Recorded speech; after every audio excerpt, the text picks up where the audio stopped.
So, co-workers having issues resetting the maintenance light because there is a maintenance light right there, but he did it in the infotainment system already, so that's reset.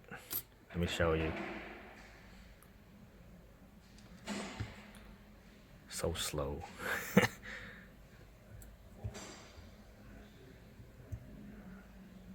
So that's already resetted already, right?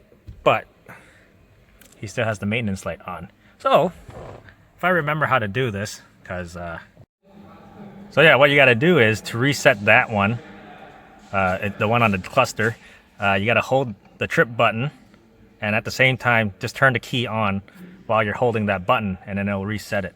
So let me go and do that. So yeah, once you do that, the little triangle will flash a bunch of times, and then that thing will go out. Okay, say that again. What? You said I didn't have that video. I had to make it for you, so you could have watched it and then